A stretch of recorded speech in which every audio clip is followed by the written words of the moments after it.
Greetings, my friends. George here from No Nonsense Metal Reviews, and I'm back today with another album ranking. And this particular album ranking has been in the pipeline for a long time. I've got to admit, I've been working on this album ranking for a very long time now. Easily one of the most challenging album rankings that I've done here on the channel so far. And I've done quite a few now over the years, but I've actually approached this a little bit differently to the previous album rankings. This time I am tackling the mighty Iron Maiden. Heavy metal giants, heavy metal gods in fact, pioneers of the new wave of British heavy metal, absolute legends. But for me, Iron Maiden, one of my absolute favourite bands, certainly within my top 5 favourite bands of all time. Absolutely adore Iron Maiden. Have all their albums, of course, pretty much all of their live albums, all the albums on multiple different formats, about 1,000 Iron Maiden t-shirts. But for me, and a lot of Iron Maiden fans will agree, Iron Maiden's history, their career, their 50 years, isn't one continuous episode. Although they have always been present, they have always been an active band, there are definitely clear chapters, eras, if you like, in their history, in their career. And if I was to break it down even further, obviously we have the band forming in 1975. In fact, in 2025, I should say, Iron Maiden was celebrating 50 years of existence. Of course, to mark that, they embarked upon their Run for Your Lives World Tour, which is also spilling into 2026. And in those early days, they had a few lineup changes. They had different people coming and going. But of course, on the debut and the follow-up album, self-titled in 1980 and Killers in 1981, we had the late Paul Di'Anno on vocals. Those two albums, seminal, all-important, defining albums. They then had a lineup change after that with 1982's The Number of the Beast. Of course, we had Bruce Dickinson, Bruce the Air Raid siren, Brucey Bruce, come in on vocals. And it's almost like we had another chapter begin. So you've got the first era with Paul Di'Anno, the second era there, Bruce Dickinson remaining with the band until after their 1992 Fear of the Dark album. That was the end of another era. We then had Blaze Bayley come in for 2 albums in the 90s there. Interesting albums. A bit more polarizing and divisive there. He then left. End of another era. We then have Bruce Dickinson return. And up till present day, another era. For me, I agree that the Run for Your Lives chapter of the band, that is kind of the first era, from the debut in 1980 up until Fear of the Dark in 1992. So what I'm going to be doing for the album ranking of Iron Maiden is separating their discography between the Run for Your Lives era, which I'm going to be ranking today, the first 9 full-length studio albums between 1980 and 1992, and then I will go on at some point in the near future, very near future in fact, to rank the next chapter, starting with Blaze Bayley joining and the X Factor up to Senjutsu in modern day. So in fact, I've picked the wrong Maiden shirt for today, but who cares? So without further delay, I'm going to tackle this extremely good, phenomenal discography with the first 9 full-length albums, the Run for Your Lives era. Do bear in mind, these are of course benchmark, phenomenal, all-important, defining albums. Even the albums that are ranked lower down in my ranking, they are still exceptional, top-tier albums, still absolutely fantastic. And of course, this is all entirely based on my opinion. Do feel free to share how you would rank the first 9 albums of Iron Maiden's catalogue. But do bear in mind, keep this friendly and PG. It's all a bit of fun at the end of the day. So, number 9 for me, I'm sure it won't come as a surprise to many, is in fact the 1990 No Prayer for the Dying. Now this album, I listened to this again a few times recently. This album is a very fine album. I happen to really enjoy it. I think that it's a different album from the albums that came before it. If you think of those albums that No Prayer for Your Dying was trying to follow up, you know, that's some extremely difficult stuff to follow on. We of course have had a lineup change here as well. We no longer have the incredible Adrian Smith, the legend on guitars, but we do have Yannick Gears join the fold, who had been working with Bruce Dickinson. So we've got a little lineup shot there. We've still got the core lineup: Bruce Dickinson on vocals, absolute legend, Nico on drums, Steve on bass, Dave Murray on guitars. And actually, Yannick, I've always felt, is a fantastic player. And this has some great tracks. It's a criminally underrated album. Sound-wise, it's still great, engineered, mixed by Martin the Farmer Birch. Tail Gunner, absolutely fantastic track. I love that. I do love that kind of more maniacal vocal style that Bruce adopted with this album, in fact, and certainly carried on doing the same sort of style in his solo career and with the follow-up album Fear of the Dark. But Tail Gunner, I absolutely love that. And I think it's got some great hooks in there, great chorus. It's just a great track. Holy Smoke is another brilliant one. It's very rocking. You know, you can really kind of get into that groove there. It's a great track. Love the title track as well. Fate's Warning is a really good number, as is The Assassin. Bit of a dark number there. Very heavy metal piece, but it's a very good one. Run Silent, Run Deep, a little bit more mid-pace there, but it's a good track. Hooks in You is a good number. Bring Your Daughter to the Slaughter. Of course, that was a big track for Maiden. It made a big impact as well. And actually, it's a decent song. It's a very decent song indeed. And I particularly like the very textured and very interesting Mother Russia, the closing track there. Certainly got a fantastic intro.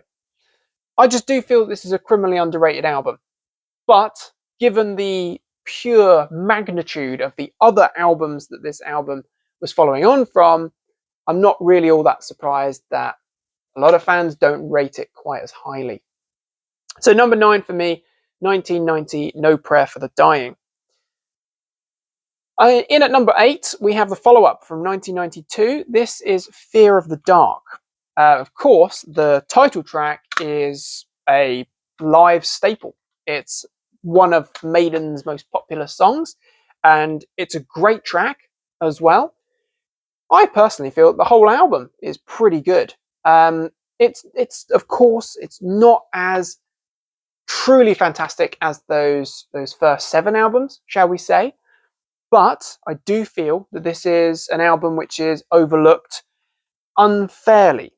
Be Quick or Be Dead is a fantastic way to kick off the album. It's full of energy, it's very heavy metal, it's driving, it's full throttle stuff, and it's still very Maiden. You know, even No Prayer for the Dying, it still sounds fantastically Maiden. From Here to Eternity, brilliant. I love Afraid to Shoot Strangers. It's got this kind of like folky vibe to it. It's a slower paced track, but it's very easily enjoyable. You know, you can really get into that vibe. Fear is the Key, I love. Childhood's End is a really good number as well. Love that bit more faster pace. Wasting Love, you know, decent. The Fugitive, awesome. Chains of Misery, awesome. Apparition, awesome. Judas Might Be My Guide, one of the best tracks on the album. Weekend Warrior, bit of fun. Overall, it's a fine album.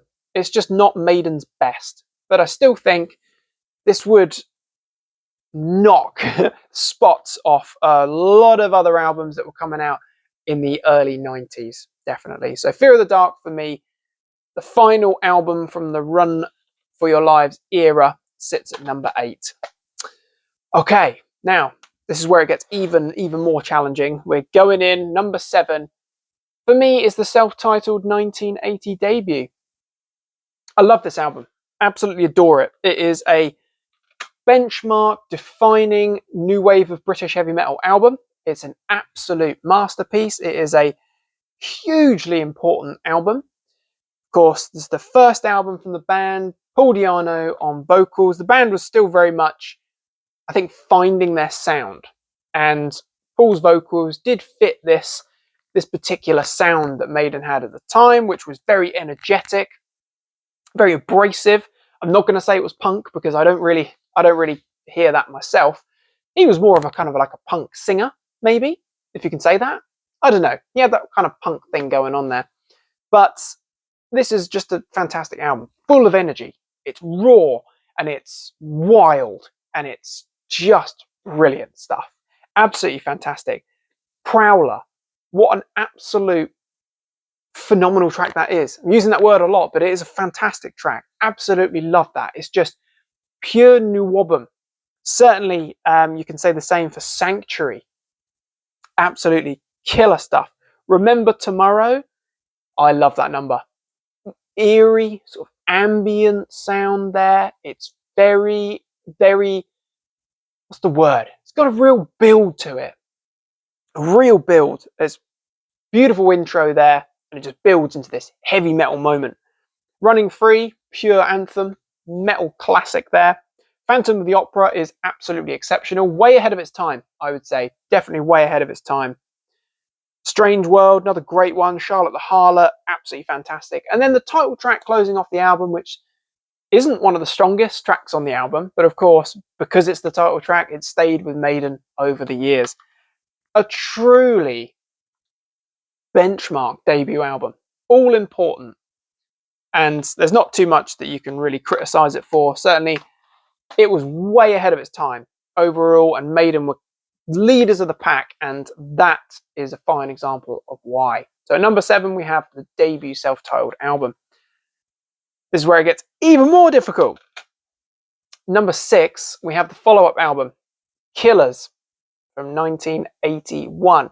Now, this placement might surprise some people because Killers, certainly I think over the last sort of 5 or so years, it seems to have really been given a newfound focus, a new love and appreciation. You seem to see a lot more reviews speaking a lot more highly of Killers. A lot of reviews really citing it as being a crucial moment in the evolution of the new wave of British heavy metal, in that crucible. And I think that's absolutely justified. I think that it is a truly magnificent album. And I think that it's interesting that the popularity of this album seems to have massively increased with time. Think how many more Killers t-shirts and badges and patches you seem to see now. And if I think, and this is obviously just my opinion, but I think back to when I started to discover Iron Maiden around the age of sort of 13, you just seem to see the Trooper or Number of the Beast slapped on everything. That was what you saw.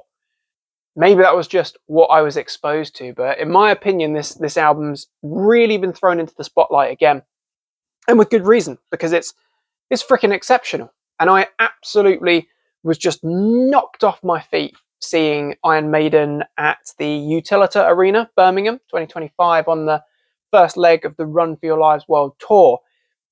4 tracks, if you include the Ides of March intro from Killers. I was not expecting that. And I certainly wasn't expecting it back to back with the Ides of March into Murders in the Rue Morgue, Wrathchild, and then the title track Killers. I was not prepared for that. I was really, really, really surprised. Even more surprised when they then went into Phantom of the Opera. It was just, I was in heaven. I had died and gone to heaven, in fact. Excellent album. Start to finish, you cannot criticize this album. It is exceptional. Wrathchild, an absolute classic. It stayed with Maiden over the years, regularly featuring in their live set. Another Life, I absolutely love. The instrumental Genghis Khan is fantastic. Innocent Exile's great. Title track. Prodigal Son's great. Purgatory, fantastic. Right the way through Twilight Zone and Drifter. Can't fault it.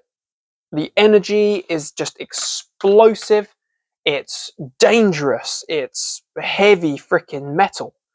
And actually, there's not much you can really fault it for. Really, there isn't. I think that what they had going there was brilliant. I think they just needed that transition with a different vocalist to really take them to that next level, to that top tier, shall we say. So for me, number 6, Killers from 81. Okay, this was a really difficult one. For me, number 5 and number 4 were very close. They're pretty much tied. But in the end, I had to settle on this. Shocker. Number 5 for me has to be the absolutely incredible Seventh Son of a Seventh Son from 1988. I adore this album. I would love to just clarify that I absolutely adore this album. It is a masterpiece. Of course, their first concept offering, and it's just amazing. Again, you cannot fault this album at all. I've read a few things recently which really surprised me. Reviews picking holes in the use of synths and keys. Doesn't bother me one little bit. I love power metal and symphonic metal and orchestral stuff, so it's all good with me. But what a magnificent album. And I did actually see Maiden a number of times when they were doing the Maiden England Revisited stuff, whenever that was, 2015, 16, 2014 maybe. I can't even really recall. Seems like a lifetime ago. Saw them at Download, saw them at Nebworth Sonosphere Festival, saw them at the O2 as well. And hearing tracks like Moonchild, and I think Evil That Men Do was on that set as well, Only the Good Die Young, and the title track Seventh Son of a Seventh Son, which actually also featured in the Run For Your Lives set when I saw them last year. This album is amazing. It sounds absolutely fantastic. It's got great sound overall. The band sounds just red hot. Dave Murray, Adrian Smith. That duo, wow. Steve just absolutely thundering away on his bass there. The man with the supersonic right hand there, just rattling those bass strings. Nico, the man is just so precise. Absolutely incredible. And Bruce sounded exceptional. Absolutely. Love this album start to finish. For me, the choice tracks are Moonchild. Interestingly, Can I Play With Madness is probably my least favourite track on the album. Although it's an amazing track, still probably my least favourite. Title track, easily one of my favourites. And The Clairvoyant, which also featured Run For Your Lives' first leg of the world tour. And it's just brilliant. What more can I say? Seventh Son of a Seventh Son for me, number 5. Number 4 then, the joint album there was number 3, first album to feature Bruce Dickinson on vocals. This is, of course, the essential Number of the Beast. So it does sit at number 4 for me. And that's because of a couple of reasons. Obviously, there's all personal preference. But I think if it was between those two albums, which it was, Seventh Son and The Number of the Beast, for me, The Number of the Beast just wins because I am that much more drawn to the early new wave of British heavy metal albums with that classic NWOBHM sound, the earlier Maiden sound, the energy, the sheer kind of attitude of it. And this album packs some absolutely defining NWOBHM moments. Invaders. I love Children of the Damned, that kind of slower paced track. The Prisoner. Amazing. 22 Acacia Avenue. Wow, that is one of the most NWOBHM songs of all time. Number of the Beast. Freaking Number of the Beast and Run to the Hills. Again, hugely important tracks there. Gangland, absolutely love. Total Eclipse. But Hallowed Be Thy Name is the winning moment there. It is one of my favourite songs of all time, I have to say. So although it was neck and neck, toe to toe here, Number of the Beast does slightly win there. Bruce Dickinson, he sounded absolutely amazing here. He just sounded like a force to be reckoned with. I still think Bruce sounds brilliant. Obviously, he's aged and his voice has changed over the years, which is to be expected. Still sounds brilliant, but he just sounded so incredible here. Absolutely just a world beater. And of course, we had this guy in the fold on guitars, absolutely just shredding like a king. Still had Clive Burr on drums there. Absolutely fantastic. But I love this album. I love it. No matter how many times I've heard it over the years, which is thousands of times, I still love it. Absolutely, start to finish, love it. So, number 4, The Number of the Beast. Number 3 then, and again, pretty much number 1, 2, and 3 for me on my ranking. They've been rotating each other, or I've been disputing it in my head for a long time. But number 3, I'm going with the 4th album, Peace of Mind, from 83, must be? No, 82? No, 83. Getting myself in a muddle now. Of course, the first album to feature Nico on drums. And what an introduction, certainly with that opening track, Where Eagles Dare. One of my favourite Maiden songs, easily. Just that drumming, the precision there, it's just perfect. And the guitars and Bruce's vocals, it's just like the tightest metal unit there. It's just the biggest statement as well. Freaking love it. We're then into Revelations, which is a glorious moment. Absolutely fantastic. Again, it's kind of a mid-paced track, but it is absolutely fantastic. It just sounded so tight, like such a cohesive unit. The Flight of Icarus, amazing. The way it builds, and then that amazing chorus, glorious stuff, really is. Die With Your Boots On, a NWOBHM absolute classic, and a fantastic full throttle metal track there. The Trooper, don't need to say anything else, just The Trooper. Still Life is a great one, as is Quest for Fire. Quest for Fire is probably one of my least favourite tracks on the album, but Sun and Steel and the brilliant To Tame a Land. Absolutely fantastic. I just love this album. It is just pure NWOBHM energy. I know, obviously, 1983, a little bit, should we say, late to the new wave of British heavy metal party.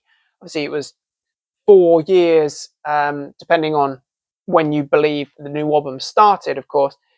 But it was well established and nothing particularly new.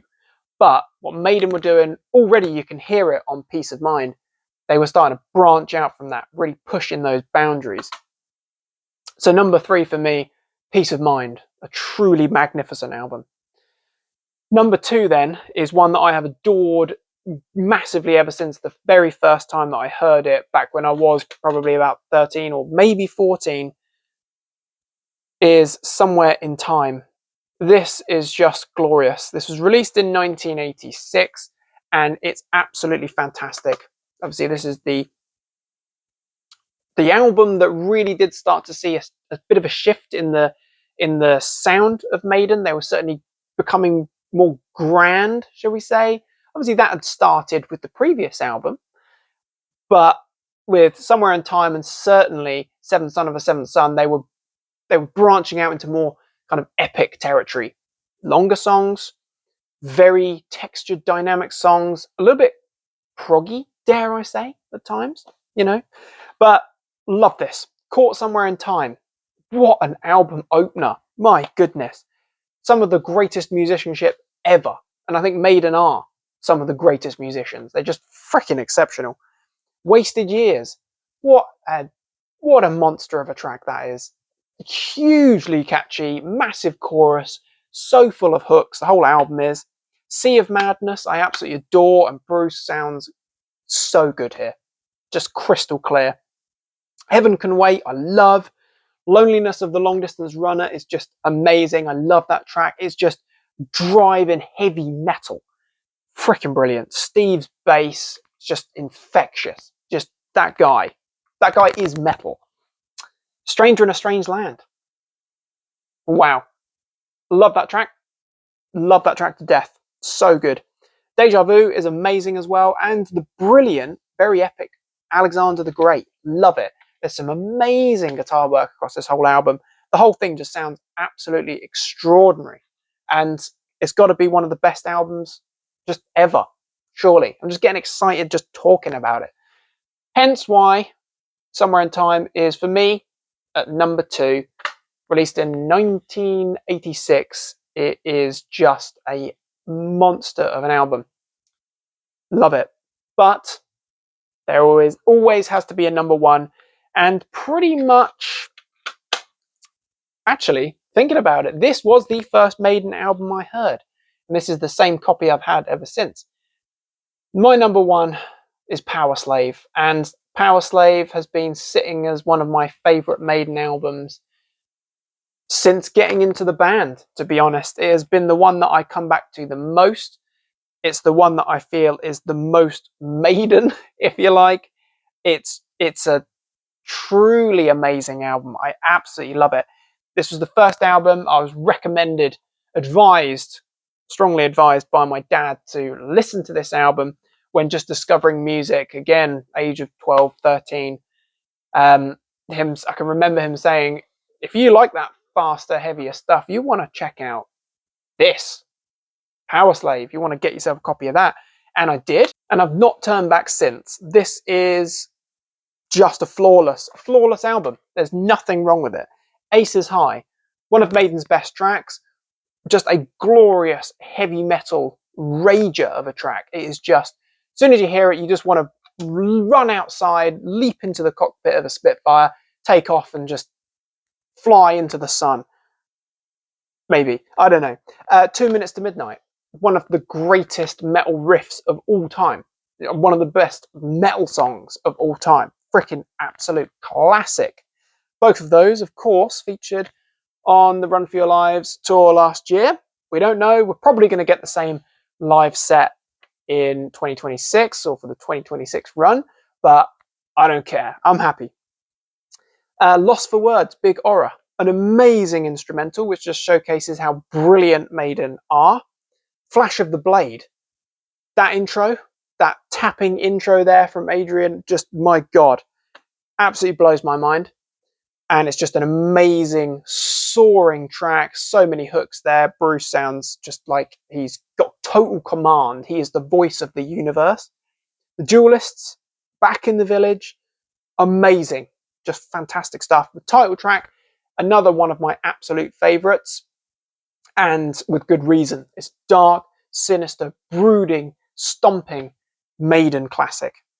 And of course, Rime of the Ancient Mariner. That epic, long track. It's a real tale to be told there, and it is just amazing. There's nothing else that you can say about that other than just exceptional stuff. Of course, title track and Rime of the Ancient Mariner both made an appearance last year as well.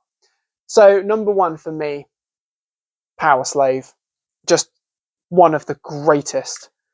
I'll show that awesome lineup stage shot there. Amazing stuff. So there we have it, and a quick run through just to remind. Number 9 for me, we had 1990, No Prayer for the Dying. Number 8, Fear of the Dark from 1992. At number 7, the debut album from 1980. Number 6, Killers from 81. Number 5, the epic Seventh Son of a Seventh Son from 1988. Number 4, the energy explosion Number of the Beast from 1981. Number 3, the exceptional Peace of Mind from 82. Number 2, Somewhere in Time from 1986. And then number 1 for me is Power Slave, that incredible 5th album from 1984, in fact. So there you have it, my friends. The no-nonsense metal reviews, also known as me, George, album ranking of the Run For Your Lives era of Iron Maiden between 1980 and 1992. 9 full-length albums here. None of them are bad albums. They are only great or above, to be honest. And I love them all, inside out, back to front, as many of us do, of course. So, my friends, what are your thoughts and opinions on this ranking? How would you rank these 9 albums?